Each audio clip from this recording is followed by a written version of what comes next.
Welcome to the Three Martini Lunch. Grab a stool next to Greg Columbus of Radio America and Jim Garrity of National Review. Three Martinis coming up.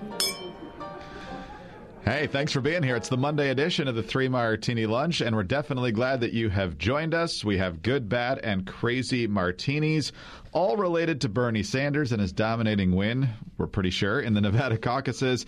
We're also sponsored today by Figs. Listeners to the Three Martini Lunch can get 15% off on Figs for a limited time by going to wearfigs.com and enter the code Martini15 at checkout. Jim, as you and I just discussed, and our listeners should know, just as we started recording here, we've seen the news that just broke that there are some convictions and some acquittals for Harvey Weinstein in his rape and sexual assault trial in New York City.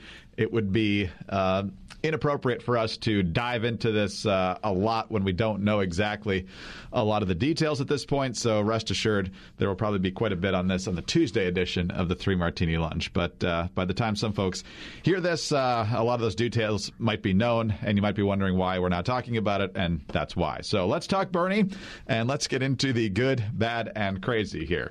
Bernie Sanders, the big winner in the Nevada caucuses. He was the favorite, but I'm not sure anybody expected the size of the victory that he got. Depending on which count you look at, everybody seems to be going with this state delegate count, just like they did in Iowa. It's not based on the popular vote, once again. But in the end, it's about 46, closing in on 47% for Bernie. Joe Biden in second with a little more than 20%. Buttigieg down there with 13. We don't have final numbers yet. We'll get to that in the third martini. But we knew with just a tiny fraction of the vote counted here, Jim, that Bernie was going to be the winner, and probably a pretty big winner. That's not the good news. The good news is just watching the establishment Democrats pull their hair out here. Politico has a pretty good story on this. They interviewed a couple of guys. One is Matt Bennett of the center-left group Third Way. He says, in 30 years of politics, I've never seen this level of doom, meaning from his fellow Democrats. I've never had a day with so many people texting, emailing, calling me with so much doom and gloom. He said moderates firmly believe that a Sanders primary win would seal Donald Trump's reelection. Quote, it's this incredible sense that we're hurtling to the abyss. Good thing he's not overplaying this. I also think we could lose the House, and if we do, there would be absolutely no way to stop Trump. Today is the most depressed I've ever been in politics.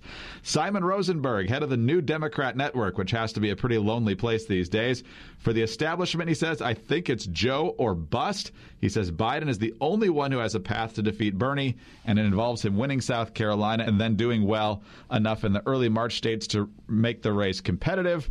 He says, I don't think Bloomberg can recover quickly enough from the hits he's taken in recent days to remain competitive or win the nomination. So, Jim, it's like everyone in the Democratic Party just woke up to the threat that Bernie Sanders presents here.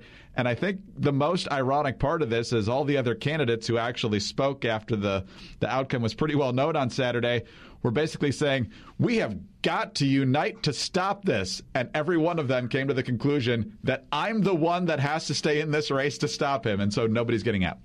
Yeah, what we're seeing here, Greg, is a really fascinating phenomenon. In many ways, as people point out, this is very similar to what happened in 2016. The tragedy of the commons, if you will. My colleague Charlie Cook really enjoyed knocking around Chris Hayes of MSNBC because 4 years ago, Chris Hayes was insisting, look, the reason Republicans are in this mess is because they're all inherently selfish. Because they don't believe in collective action, because they can't understand the concept of the greater good for all. They're all going to stay in this until the very end. They can't all unite behind one non-Trump alternative, and that's what's going to cause them Trump to be the nominee. Well, here we are 4 years later, and the Democrats are in the exact same position. And all these Democrats who believe in collective action, and all these Democrats who believe in the greater good and, this very Vulcan notion of the needs of the many outweigh the needs of the one. Well, all of a sudden, it doesn't mean much to Amy Klobuchar. It doesn't mean much to Pete Buttigieg and Mike Bloomberg and Joe Biden and all that. That's that really in the end, like, no, I should be the nominee. I really believe this, and I know I haven't done that well in these first three, but just wait till the next one. And worth noting here. So first of all, again, like if the really frustrating is like, look, you look at the percentage that Sanders is getting in each one of these. He's getting a smaller percentage than in his one-on-one race against Hillary Clinton. Obviously, when you only have two choices, your vote's going to split a little more even. The turnout has not been gobs and gobs ahead. I know it was higher than it was 4 years ago. Because of two of the three contests have been caucuses. And in 2016, nobody bothered to write down what the initial vote count was in the Iowa caucus. Because why would anyone need to know that, Greg? We can't really make that direct comparison of how many votes Bernie got 4 years ago then. We can do that in New Hampshire, and that number is not good for Bernie Sanders. In fact, let me go down here and check. So in 2016, 152,000 people voted for Bernie Sanders in the New Hampshire Democratic primary. This time, 76,000. Remember, the whole argument of the Bernie Sanders campaign is that he's going to bring out people who were never active in politics before, people who usually don't vote, people who don't care. He's going to galvanize the proletariat. Hasn't happened.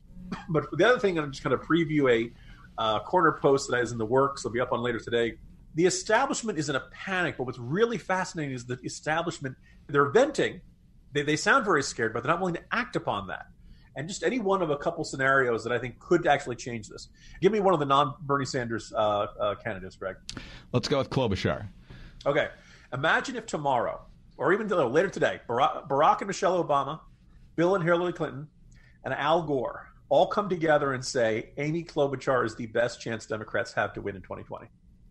Be a game changer, right? I mean, that would put enormous pressure on everybody else to get out, and everybody would unite behind Klobuchar, and then maybe there'd be a one-on-one race. But, okay, they're former presidents. They don't like to get involved. Okay, fine.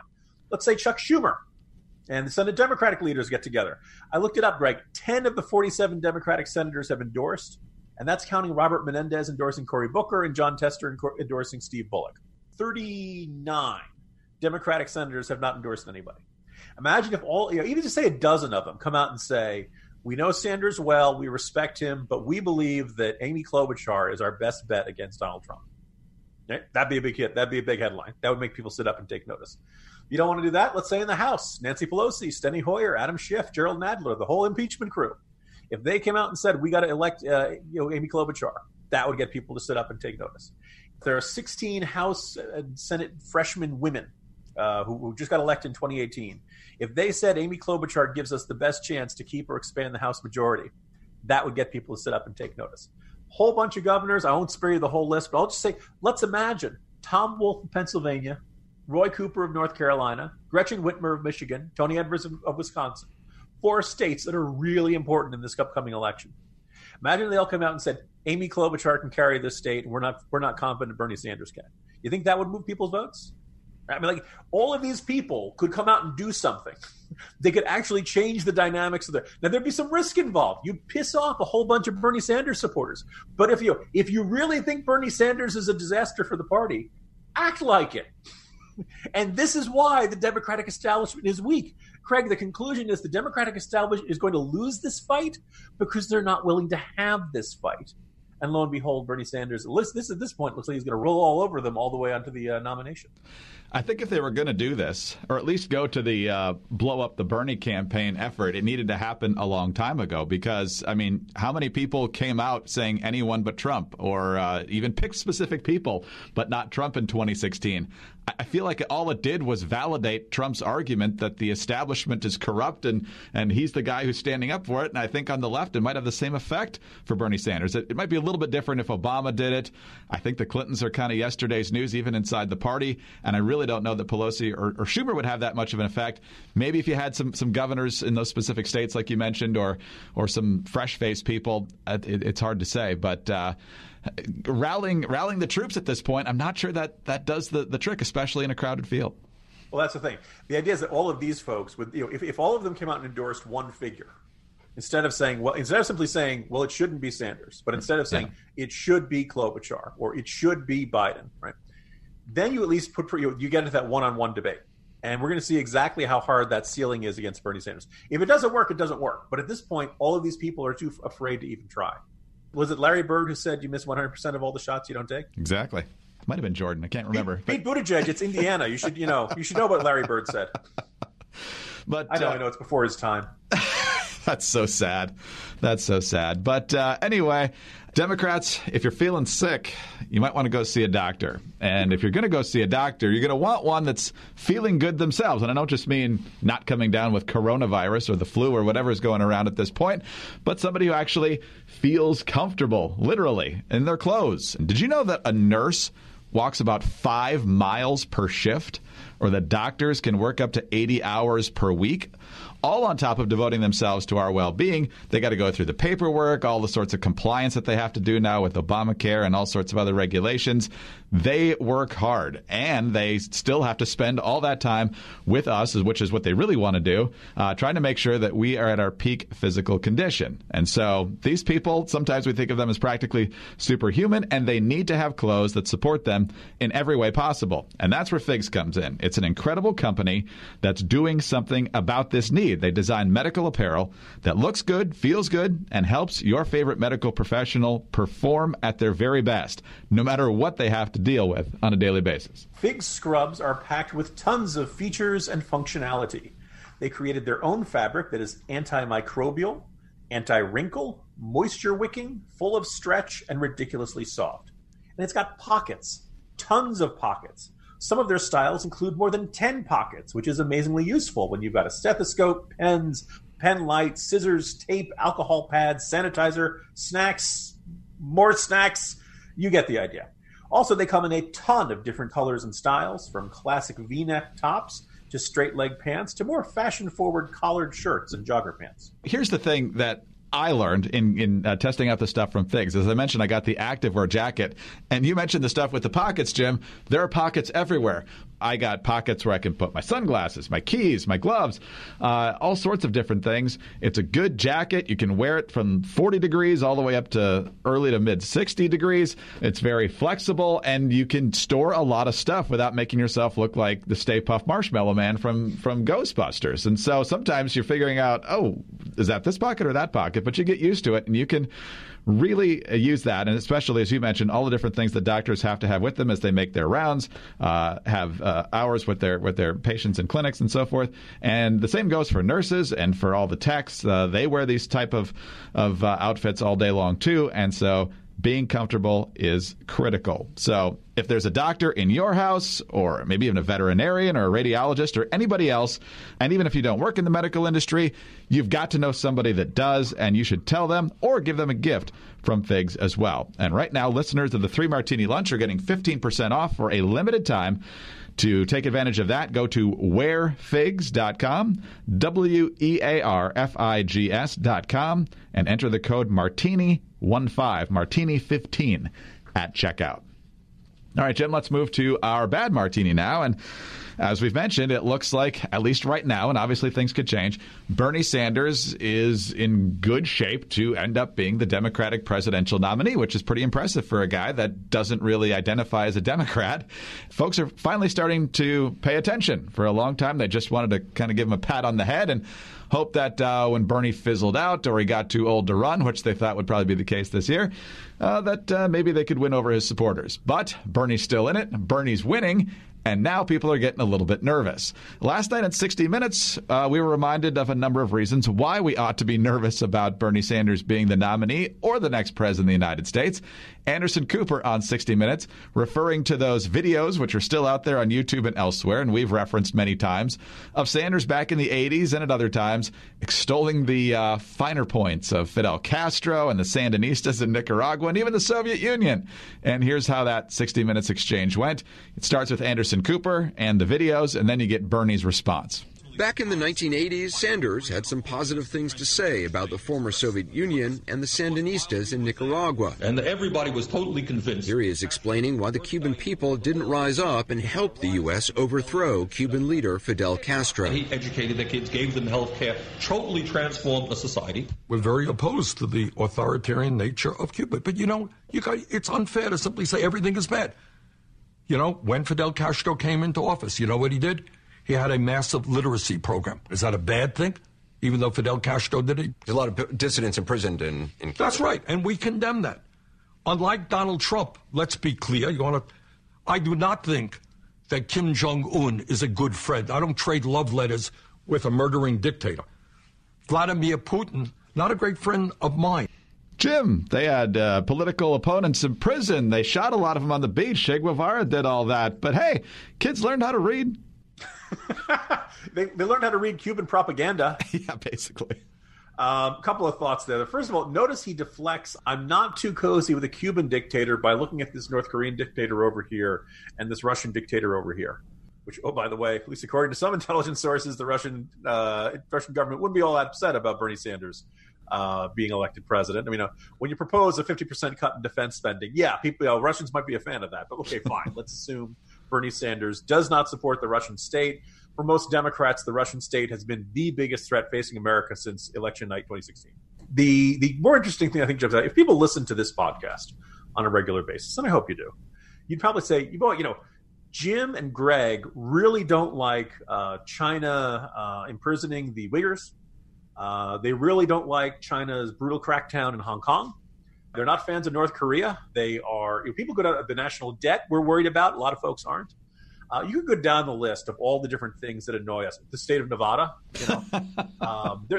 if somebody said, well, how about, and I know this only because I'm working on the next novel, what about the Burmese government's treatment of the Rohingya? And I could be wrong, Greg. I don't know if you and I have ever talked about that on this podcast. Now, if somebody said, do Jim and Greg support the brutal oppression of the Rohingya? No, we don't, but we've never talked about it. And if you wanted to say the Burmese government's treatment of the Rohingya is just not that big a deal to Jim and Greg, I don't want to speak on your behalf, Greg, but you were correct. We have not worried about it that publicly. We have not discussed it. What you talk about says a lot about what you worry about and what you're concerned about and what you prioritize. It says something about Bernie Sanders that every time he has to talk about the Cuban government, he can never just say, they are oppressing people and I oppose this. It's always good. They're oppressing people and I oppose, but look at the literacy rates. Yes, they're putting all gays into jail, but look at the healthcare. It's always this, well, wait a second. There's always some good stuff. The message of Bernie Sanders at heart is that Fidel Castro really got a bad rap. And that Fidel Castro and the Cuban regime don't get enough credit for the good stuff they did, and they get far too demonized for the bad stuff that they did, even though we would say, hey, that's some really bad stuff. And by the way, you can flip this around. Does Bernie Sanders ever give Israel credit for its healthcare programs? Does it ever? Israel's got really high literacy rates. Does that cancel out anything they've ever? No. So, I mean, when you constantly berate certain countries for certain aspects, and you hand wave it away for other ones, people get a sense of who you are and what you stand for and what you really worry about. And so Bernie Sanders can make these pro forma, reading from the note card, yes, Castro is bad type comments. But we can all see through this. We can all know that, look, if a lawmaker really hates Fidel Castro, he goes out and he denounces him. And with Bernie Sanders, it's always felt like pulling teeth to get him to say anything critical about any government that calls itself socialist. And I think that says a great deal about Bernie Sanders' values and what he really thinks is important. That Hitler was terrible, but have you seen the roads over there? Man. A fine Autobahn. Jeez, unbelievable. Well, it's interesting. We mentioned it in the first Martini, Jim, that the media's finally caught on to the fact that Sanders is in the driver's seat now for the nomination, and they're finally paying attention to what he's been saying over the years. Here's a little bit of what John Avlon said over on CNN about it. Add to this Sanders' now infamous honeymoon in Moscow near the end of the Cold War, his praise for the Soviet Union's public transportation and youth programs, while somehow never finding time to meet with Nobel Prize-winning Russian dissident Alexander Solzhenitsyn, who lived in Vermont at the time. It may speak to Sanders' general sympathies at the time. Now, I'm not even getting into Sanders' 1970s advocacy for nationalizing most major industries, or his since-renounced call to abolish the CIA, or his assertion to a Vermont high school students in 1972 that some U.S. action in Vietnam was, quote, almost as bad as what Hitler did. I'm simply pointing out that Sanders' vision of democratic socialism has extended far beyond the Danish-style welfare state, as he likes to claim. And you can bet that's going to be an issue in the general election if his opponents don't make it one in the Democratic primary. So I bring that up for two reasons, Jim. First of all, where was this for the past 4 years, as he even ran back in 2016, not to mention this year. But secondly, I figured we should play it because if Sanders actually does become the nominee, I assume that's going to get memory hold when he's running against Trump. I hope you made a copy of that, Greg, because CNN's going to erase that. They're not going to. Come on, they don't really do that. But it will certainly, that will not be the focus of the coverage, I think. And by the way, I think if you're the Trump campaign, you just take that and run it verbatim. just run it. And just say, look, John Avlon is no fan of President Trump. And you run it in every, foreshadowing our next Martini, you run it in every community that has a great deal of immigrants from the Soviet Union or China or any other socialist country around the world. Let's move on to our Crazy Martini. Jim, I had one request of Nevada Democrats on Friday's episode, and that request was to have your vote counting done by the time we had to record on Monday morning. They almost got there, but they didn't get there. The caucus returns were well below 50% by the time everybody fell asleep on Saturday. Even last night, the last time I checked it, was probably around 9 or 10 o'clock Eastern time, and they had about 70% counted. And as of this morning, they're up at about 96, so they almost made my very easy deadline to meet. But they didn't, and basically it's another example of how this caucus process, maybe it's just everywhere, but certainly in Iowa and now Nevada, has been a disaster because you had reports on Saturday of precincts all over the state not having enough Democratic Party volunteers to staff them and run them properly. You've got Pete Buttigieg now challenging the way some of the results were calculated. If you look at the actual raw votes versus this delegate count, the order's the same, but they don't match up exactly right. And basically my conclusion here is the only reason Nevada's not getting absolutely pummeled here is because this was a blowout. But once again, the caucus system was an absolute failure. Yeah, look, this at the end of it, the perception of getting in the votes quickly very much depends on whether it's a competitive race. Nevada Democrats, whatever they think of Bernie Sanders, they should be thanking their lucky star that he ran away with this, because when he was at 40-some% and the next closest guy, I think it was Biden at 20% or so. Yes. Nobody's worried. Okay, well, Bernie Sanders won. And by the way, I believe it looks like everybody else is below 15%. So Bernie gets most of the delegates. There's another chunk of, the rest go to Biden, and everybody else gets shut out, which, by the way, raises the question of whether, looking back, would Democrats have kept that 15% threshold in place? What I'm sure they wanted, we don't want lots of stragglers hanging around with 2 or 3% or something like that.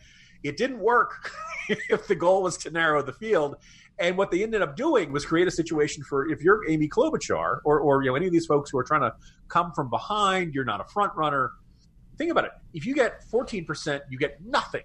If you get 16%, you've had a respectable showing, and you're going home with delegates. One of the things that has been fascinating about this, as we were discussing this in the first martini, is I said, if everybody united behind one Bernie Sanders alternative, one of the things that's really tough is that Buttigieg is the only guy who can make the argument that he's beaten Sanders, except he only did it technically on delegates in Iowa.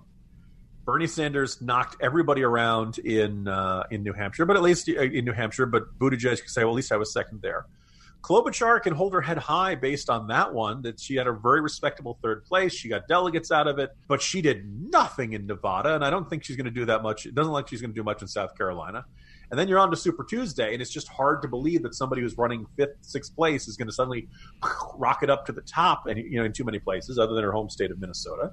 Biden, if he's the strongest alternative because he got delegates here, he could win South Carolina, although it's not looking too great in some of these most recent polls. He's got he theoretically has the national structure around him, but he's just had 3 straight bitter disappointments. The trend is not his friend, So then, you have Buttigieg who peaked and then flopped. You had Klobuchar who didn't do anything.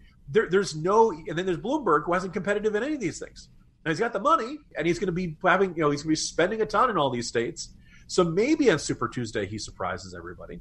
But they need to unite yesterday, and nobody sees any reason to leave between now and that. And the irony is that if any one of them had come close in Nevada, then the lack of results up until this morning might have actually worked to the favor of, let's say Biden had been closer, right? Then Biden would be in the situation, he almost won Nevada, or we don't know if Biden won Nevada. But because it was such a blowout by Sanders, it didn't really matter. So they are in such a bad spot right now. Greg, pass the popcorn. I'm eating a lot of popcorn lately. It's just fun to watch the expectations and the spin in this situation because, as you mentioned, only 2 people are really going to get delegates out of Nevada. And it's just fun to watch Joe Biden, who finished, 4th in Iowa and 5th in New Hampshire. get trounced by 26 points in Nevada, but since he finished second, he's like, I'm back, baby! And we'll see what happens in South Carolina. If he wins there and does well in some of these other states with pretty high minority populations on Super Tuesday, he might have a better argument to be the non-Bernie candidate, but we've still got a ways to go for that to be the case. Yeah, by the way, the other thing is front-loading the primaries has backfired enormously. Yes. Like you think, South Carolina, they've got 3 days between South Carolina and Super Tuesday. Right. There's just no time to put anything together. Even if you get huge momentum, you don't have much time for it to permeate through the rest of the electorate. So, they planned it perfectly to hurt themselves. Just be careful of any internet videos you watch because you're going to get a Bloomberg ad. They're everywhere, literally everywhere. But we'll see if it does any good. He still is at 0 delegates since he's not been on the ballot anywhere, and won't be this week either. But that all changes on Super Tuesday. So, Jim, could be a fun week. We'll see. See you tomorrow. See you tomorrow, Greg. Jim Garrity, National Review. I'm Greg Corombos, Radio America. Thanks for being with us today. Please subscribe to the podcast. Please leave us a kind review and a 5-star review if you don't mind. Also, don't forget that those home devices, Alexa, Google Home, all you have to do is say, play Three Martini Lunch podcast, and it'll play it for you. We're everywhere, but in a good way. See you tomorrow on the Three Martini Lunch.